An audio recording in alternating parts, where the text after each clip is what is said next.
እንኳን ማረሚያ ቤት ገባው እዚህ ባልገባ ኖሮ በየህርጉ ወርቅ ነበር። እንደ ኢትዮጵያ ኦርቶዶክስ ተዋሕዶ ቤተክርስቲያን ግርማው የሚያስፈራ የለም።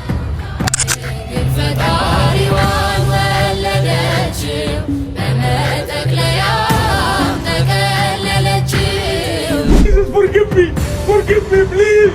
My brothers, my sisters, please listen to me. That video from the hospital. ሰላም ጤና ይስጥልኝ ውድ የኢያሪኮ ሚዲያ ቤተሰቦች እንዴት ናችሁ? እንዴት ከረማችሁ? እኛ አለን እግዚአብሔር የተመሰገነ ይሁን። እንግዲህ ዛሬ በጌታ ልደት በዓል የሚሸቱ አስደናቂ የሆኑ ቪዲዮዎችን ይዘንላችሁ መተናል። አዎ እንኳን ለብርሃነ ልደቱ በሰላም በጤና እንኳን አደረሳችሁ እንላለን። አዎ በእውነት የዛሬ እንግዲህ 2018 ዓመት ገነማ ጌታችን ኢየሱስ ክርስቶስ በዚህች ዕለት ተወልዷልና ሁላችሁም እንኳን አደረሳችሁ በኮሜንት ሴክሽኑ መባባል ትችላላችሁ።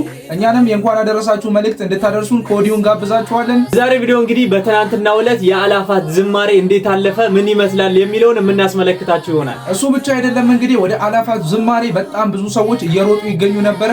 ለምንድነው ህዝቡ ሲሮጥ የነበረው የሚለውንም በቪዲዮቻችን የምናስመለክታችሁ ነው የሚሆነው። ታዋቂው የእስልምና ሼኪ የእምነት አባት ክርስቶስን ተቀብሏል። እሱንም ቪዲዮ የምናስመለክታችሁ ይሆናል። እናንተ ብቻ ይህን ቪዲዮ እስከ መጨረሻ ድረስ ተከታተሉት እንጂ በዓል የሚሸቱ ሌሎችን ቪዲዮዎችን ይዘንላችሁ መተናል። ከወዲሁ ይህን ቪዲዮ ላይክ ማድረግ አይዘንጋ። ኢያሪኮ ሚዲያን ሰብስክራይብ ያላረጋችሁን ካላችሁ በዚሁ አጋጣሚ ሰብስክራይብ እንድታረጉ እንጋብዛችኋለን። መልካም በዓል እያልን ቀጥታ ወደ መጀመሪያው ቪዲዮ እንለፍ።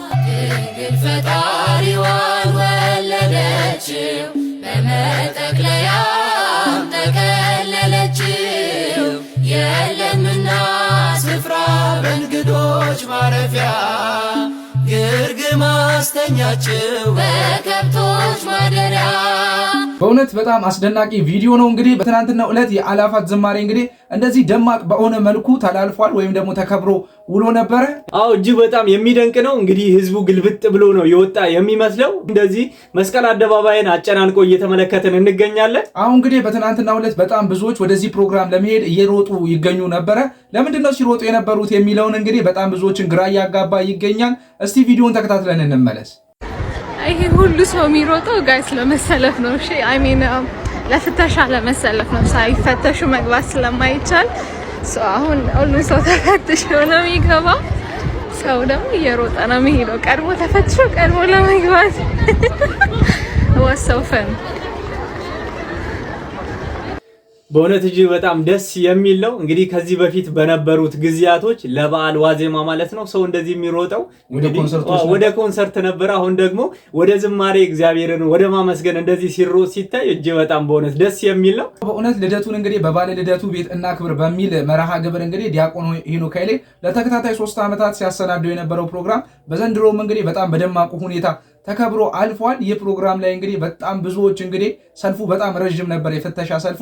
ያን ፍተሻ ሰልፍ እንግዲህ ቀድሞ ለመግባት በሚል ነው እንደዚህ ሲሮጡ የነበረው። በጣም ብዙ ሰዎችን ግን ይህ ሩጫ በጣም ትንሽ ግራ ያጋባቸው ነበረ። ለምንድን ነው ህዝቡ የሚሮጠው የሚለው በጣም የሚያስገርም ነው። እንግዲህ ከዚህ በፊት አልተለመደም። በተለይ እንግዲህ እንደዚህ ለምስጋና ለዝማሬ ሰው ሲሮጥ ለታክሲ ነው እንደዚህ ሲሮጥ የምንመለከተው የነበረው። በጣም በሚያስገርም ሁኔታ እንግዲህ ሰልፉ በጣም ተጨናንቆ ነበረ። ከረጅም ርቀት ማለት ነው መስቀል አደባባይ ጋር ሳይደርስ ጀምሮ ህዝቡ በጣም ተጨናንቆ ነበርና እስኪ እሱንም ቪዲዮ እናስመልክታችሁ።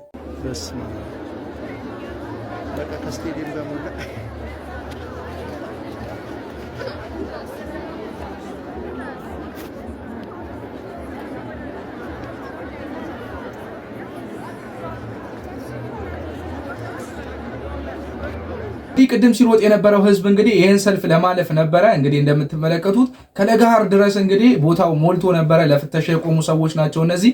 ያን ሁሉ ነገር አልፈው ነው እንግዲህ መስቀል አደባባይ የዝማሬው ቦታ ላይ እንግዲህ መገኘት የቻሉት። አዎ እንግዲህ እንደምትመለከቱት የአላፋት ዝማሬ መርሃ ግብሩ ራሱ እዚህ ለጋሃር ጋር ነው የሚመስለው እንጂ እንዲሁ ለሰልፍ አይመስልም ሲታይ ማለት ነው። አዎ በእውነት እንግዲህ ይህ ፕሮግራም ሲዘጋጅ እንግዲህ እንደዚህ ማታ እንዳየነው ወይም ደግሞ በዋዜማው ላይ እንደነበረው ደማቅ ብቻ አልነበረም። በጣም ብዙ ፈተናዎችን ያለፈ የዘንድሮ እንግዲህ ፕሮግራም ነው። በጣም ከብዙ ቦታዎች እንግዲህ ጫናዎች ከውስጥ በተለይ ደግሞ በጣም ጫናዎች እንግዲህ በተለይም ጃንደረባውና ሄኖክ ኃይሌ ላይ እንግዲህ የተለያዩ ጥቃቶች እንግዲህ ሲደርሱ የተመለከትን ነበረ። እግዚአብሔር አምላክ ግን ለዚህች ዕለት አድርሶን እንግዲህ የእርሱንም ልደት እንግዲህ ይህንንም የመሰለ ፕሮግራም ልናያስችሎናል። እኛ ብቻ አይደለንም በህግ ጥላ ስር የሚገኙ ክርስቲያን ወንድሞቻችንም የጌታን ልደት እጅግ በጣም በሚያምር ሁኔታ ተቀብለውታል። እስኪ እሱን ቪዲዮ ተመልክተን እንመለስ።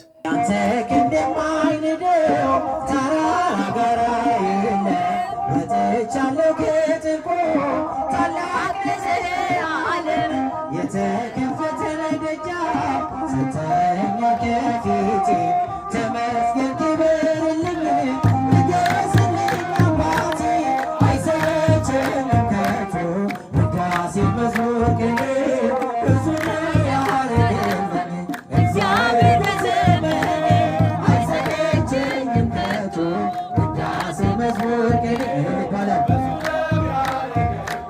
በእውነት እንግዲህ በጣም የሚያስደንቅ ቪዲዮ ነው። ከሰሞኑ እንግዲህ በጣም በአልሆነ መንገድ እንግዲህ ስማቸውን ስናነሳቸው የነበሩ ወንድሞቻችን በዚህ መልኩ ደግሞ እንግዲህ የገናን በዓል በእስር ላይ ለሚገኙ ወንድሞቻችን አነስ ያለ ፕሮግራም አዘጋጅተው እንዲህ ደማቅ በሆነ መልኩ እንግዲህ ከነሱ ጋር አብረው ሲያከብሩ ነበረ። እንግዲህ የሰው ልጅ ያው ብዙ ጊዜ ሲሳሳት ብቻ አይደለም እንደዚህ ጥሩም ስራ ሲሰሩ ማመስገን አለብን በሚል ነው ይሄን ቪዲዮ ያመጣ ነው። አዎ በእውነት እጅግ በጣም የሚደንቅ ነው። እንግዲህ እዚህ መርሃ ግብር ላይ አንድ ሰውን ተመልክተን ነበረ በዶላር ማጭበርበር በሚል እንግዲህ በህግ ቁጥጥር ስር ውለው የነበሩት ቀሲስ በላይ ማለት ነው። በዚህ መርሃ ግብር ላይ ተገኝተው እንግዲህ ንግግር ሲያደርጉ ነበረ። በዛም ወቅት እንግዲህ እጅግ በጣም ልብን የሚነካ ንግግር አድርገዋል። እስኪ እሳቸውንም ንግግር አዳምጠን እንመለስ። እንኳንም ማረሚያ ቤት ገባው እዚህ ባልገባ ኖሮ እየሄድኩ ወርቅ ነበር። ቢሮ ሲል ቅድስተ ማርያም ጉልላቱ ሳይ ቢሮ የገባው ስላለው ግን ፍርድ ሲሰጥ ነው ማለት እኔ ብቻ ነኝ የሚታወቀኝ እንጂ ፍርድ ሳጣም ሲቆርጥ ሲፈል ሲናደድ እንደውም ውጣ ከዚህ ይላል። ከኔ በላይ ምንም የለም እኮ በቃ መንግስት መስሪያ ቤትም ሲሄድ ወረፋ አልጠብቅም። መንግስት ወረፋ አልጠብቅም። ህግ መጣስ ነው ራሱ። ሌላውን ትቼ ሌላ ቆዩ ብዬ ነው የምገባው። አሁን የእውነት ነው የምለው ቅድም ሲባል የነበረው እኛ ተጠቃሚዎች ነን ከማንም በላይ ከምንም በላይ። ስለዚህ እግዚአብሔር ይስጥልኝ። እውነት እንግዲህ በጣም የሚያስደንቅና ልብን የሚነካ ቪዲዮ ነው። እንግዲህ ቀሲስ በላይን ከጥቂት ጊዜያት በፊት እንግዲህ በአንዳንድ ጉዳዮች የተነሳ በሕግ ጥላ ውስጥ እንዳረፉ እንግዲህ ሰምተን ነበረ። እንግዲህ በገናም በዓል እንግዲህ በዚህ ፕሮግራም ላይ እሳቸው ሊገኙ ይችላል። ያስተላለፉትን መልእክት እንግዲህ በጣም ለሁላችንም መማሪያ የሚሆነው እንግዲህ እዚህ መገኘቴ ለኔ እንግዲህ በጣም ጥሩ ነው። እዛ ላይ ቢሆን ተደናቅፌ ወድቅ ነበረ። አሁን ወደ ትክክለኛው አቅጣጫ መጥቻለሁ እያሉ ይገኛሉ። እንግዲህ ሁሉም ለበጎ ነው የሚባለው ነገር እንግዲህ ይሄ ነው። እንግዲህ የሰው ልጅ መማር ከቻለ እንግዲህ በጣም እንግዲህ ብዙ የሚያስተምሩ ነገሮች እንዳሉ ከኛ አባታችን መማር እንችላለን። ምንም የቆመ ቢመስለው እንዳይወድቅ ይጠንቀቅ ነውና ሁላችንም እንግዲህ ከኛ አባት እየተማረን እንዳንወድቅ እንድንጠነቀቅ የዛሬው መልእክታችን ሊሆን ይገባል። በእውነት በደረቁ ነው እንደዚህ እያደረካችሁ ያለው በዓል ነው። ቀሪቦ የሆነ ብርዝ ነገር አትላቸውም። በተመልካቾች ኮሜንት ላይ ጠብቁ። እናንተም እንግዲህ ያው ሲገባ ኮሜንት ልሰጣቸው ያው ሲገባ ደግሞ ዝም ብሎ አይገባምና ኮሜንት ላይ እንኳን አደረሳችሁ ላላችሁ ሰዎች ዳቦ ባንሰጣችሁም ያው እንግዲህ የኛም እንኳን አደረሳችሁ መልእክት የምንመልስላችሁ ይሆናል። መልካም በዓል ይሁንላችሁ ለማለት እንወዳለን። ከወዲሁ ኢያሪኮ ሚዲያን ሰብስክራይብ ያላረጋችሁ ካላችሁ ሰብስክራይብ በማድረግ የቻናላችን ቤተሰብ ሁኑ የምንለው። ሰሞኑን ሶሻል ሚዲያው እያንዳንዱ እየተነጋገረ የሚገኘው ስለ ኢትዮጵያ ኦርቶዶክስ ተዋሕዶ ቤተክርስቲያን ነው። በተለይም እንግዲህ በአላፋት ዝማሬ ጉዳይ ማለት ነው። እንግዲህ ለዚህ ጉባኤ ደግሞ ዋናው አዘጋጅ ማን ነው? ዲያቆን ሄኖክ ኃይሌ ነውና እሱ እንግዲህ ስለ ኢትዮጵያ ኦርቶዶክስ ተዋሕዶ ቤተክርስቲያን አንድ የሚገርም ንግግር ተናግሯል። እስኪ እሱን ንግግር አዳምጠን እንመለስ። እንደ ኢትዮጵያ ኦርቶዶክስ ተዋሕዶ ቤተክርስቲያን ግርማው የሚያስፈራ የለም።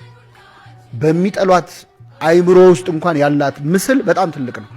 እንኳን በምንወዳት ቀርቶ ማለት በጣም የምታስፈራ ሁሉ ነገር የሚያምርባት አደባባይ ብትወጣ የሚያምርባት ብትዘምር የሚያምርባት ቦታውን መቀየር ብትችል በዚህ ደረጃ ግርማ ያላት ዜማ ያላት ስነ ጽሁፍ ያላት ቤተክርስቲያን ይዘን በጣም የማላዘን የቪክቲም ሁሉ ሜንታሊቲ አይነት አገልግሎት በጣም ዋጋ ያስከፍለናል። የሆነ በዋሽንት የታጀበ እንዲተደረግን አይነት ከሚል በላይ እኔ ከሌሎች በላይ እኛንን በደረጃዋ እያየናት ያልሆነ ቤተክርስቲያኒቱ ምን አይነት ትልቅ ቤተክርስቲያን እንደሆነች ማለት ነው።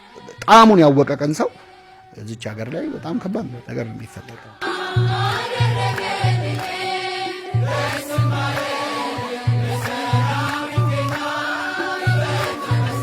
በእውነት ለመምህራችን ቃሎትን ያሰማልን እንጂ እንግዲህ ቅድስት ቤተክርስቲያንን በእውነት ራሳችን ዝቅ እያደረግን ያለ ነው እንጂ ቅድስት ቤተክርስቲያን በትልቅ ስቴፕ ላይ ያለች ቅድስት ቤተክርስቲያን ናት። እውነት ጌታችን ኢየሱስ ክርስቶስ እንግዲህ ሲወለድ ለእርሱ ስጦታ ይዘው የመጡለት ሰብአ ሰገሎች አሉ። ሰብአ ሰገሎቹ ደግሞ እንግዲህ ሄሮድስ ተመልሶ መጥቶ ወደ እነሱ እንግዲህ ንጉስ መወለዱን እንዲነግሩት እንግዲህ ነግሯቸው ነበረ። በዛን ሰዓት እንግዲህ ሰብአ ሰገሉም እንግዲህ መልአኩ ጠቁሟቸው እንግዲህ መንገድ ቀይረው እንደሄዱ መጽሐፍ ቅዱስ ይነግረናልና በዛ ዕለት እንግዲህ ንጉስ ሄሮድስ ምንድነው ያለው የሚለውን እስቲ በጣም የሚሰማው ስሜት በተለይ ደግሞ አሁን እንግዲህ አንድ ቫይራል የወጣ ቪዲዮ አለ። በጣም ትንሽ ለየት ያለ ሜም ነገር ነው ግን አስተማሪ ነገር ነው። እስቲ በዓልን በማስመልከት እስቲ ተከታትለን ነው እንመለስ።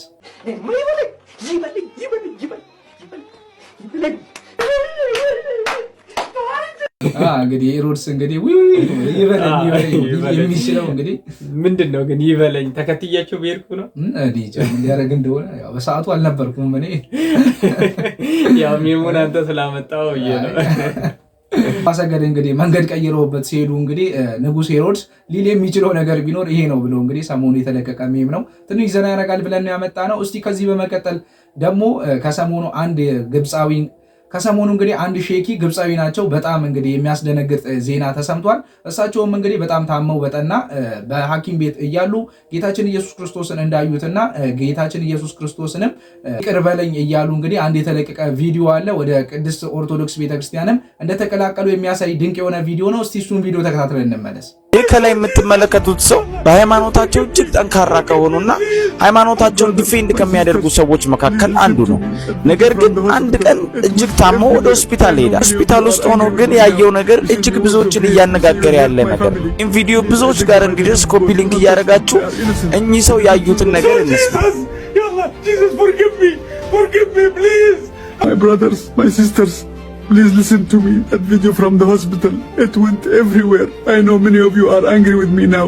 You send me words of hate. You say you will hurt my family. Please, I beg you by the name of God, do not touch them. They are innocent. They did not choose what I chose. Brothers, you call me traitor. You write to me. You say my turning to Christ is haram. I did not choose this. Wallahi, I had no choice. In the night of my pain, He came. Jesus showed Himself to me. He is the true God. He spoke to my heart. How can I deny what my eyes have seen? Peace be upon you, my dear brothers and sisters. I hold this phone now and I cannot stop my tears. Since that video from the hospital, you people, you have poured love on me like a river. I read the messages, the prayers. I feel them in my bones. Thank you, Wallahi, I thank you. All my 70. ይህ ሰው ለሃይማኖቱ ቀንቶ እጅግ ወንጌልንና ቅዱሳን የሚያሳድድ ሰው ነበር። ነገር ግን እግዚአብሔር ራሱን ሊገልጥለት ወደደ። ወንጌል ብርሃን ነው የምንለው በምክንያት ነው። በእውነት እጅግ በጣም የሚገርም ነው። እንግዲህ ከቅዱስ ጳውሎስ በላይ ጌታን የሚጠላና የሚያሳድድ አልነበረም። ቅዱስ ጳውሎስን እንግዲህ መርጦ የራሱ ምርጥ ዕቃ አድርጎ የመረጠ ጌታችን መድኃኒታችን ኢየሱስ ክርስቶስ እኚህንም ሸኪ እንግዲህ ከእሱን ከመጥላት ወደ እሱ ዕቃነት እንግዲህ ጠርቷቸዋል በሚገርም አጠራሩ። አዎ በእውነት እንግዲህ በጣም የሚያስደንቅ ነው። በቪዲዮ ላይም እንደተከታተላችሁት እንግዲህ ጌታችን ኢየሱስ ክርስቶስ እውነተኛ አምላክ እንደሆነ እየመሰከሩ ተመልክተናቸዋል እኚህን አባት። ለሌሎችም ሰዎች እንግዲህ ይህ እውነተኛ አምላክ ነውና እሱን ተከተሉት እያሉ ምስክርነታቸውን ሲሰጡ አስደምጠናቸዋል። አዎ እንግዲህ እስቲ ከዚህ በመቀጠል ደግሞ ገናን በተመለከተ አባታችን አባ ገብረ ኪዳን አንድ አጠር ያለ መልእክት አስተላልፈዋል። እስኪ እሳቸውን ቪዲዮ ተመልክተን እንመለስ። እሱ በዕለት ተወለደ፣ ለኛ ደግሞ የብርሃን ቤት አዘጋጀ። እሱ ቅጠል ለብሶ ተወለደ፣ ለኛ ደግሞ ብርሃንን አለበሰ። እሱ የሚበላው አጥቶ ጥሬ እየለመነች እናቱ ውሃ እየለመነች ያሳደገችው፣ ለኛ የሕይወት እንጀራ በላን። ይሄ ነው ክርስቶስ ክብራችን ነው ያልኳችሁ ይሄ ነው። አሜን። በእውነት ለአባታችን ቃሎትን ያሰማልን። አሜን። በእውነት ጌታችን ኢየሱስ ክርስቶስ እንግዲህ በዛሬው ዕለት በበረት ተወልዶ ለኛ ደግሞ ሰማያዊ የሆነውን ቤታችንን ያዘጋጀልን ዕለት ነውና ሁላችሁንም እንኳን ለገና በዓል አደረሳችሁ እንላችኋለን። በድጋሚ የዛሬው ቪዲዮአችንን በዚህ ላይ ነው የምንጨርስ የሚሆነው። ሐሳብ አስተያየታችሁን እንደተለመደው በኮሜንት በኩል አስቀምጡልን። እንዲሁም የእንኳን አደረሳችሁ መልእክታችሁን የምንጠብቅ ነው የሚሆነው። ላይክ እና ሼር ማድረግም እንዳይረሳ። ሰብስክራይብ ያላደረጋችሁ ደግሞ ሰብስክራይብ በማድረግ የኢያሪኮ ሚዲያ ቤተሰብ ሁኑ እንላለን። ቀጣይ በሌሎች አስተማሪና ወቅታዊ በሆኑ ቪዲዮዎች እስከምንገናኝ ድረስ ቸርን ሰንብት። መልካም በዓል።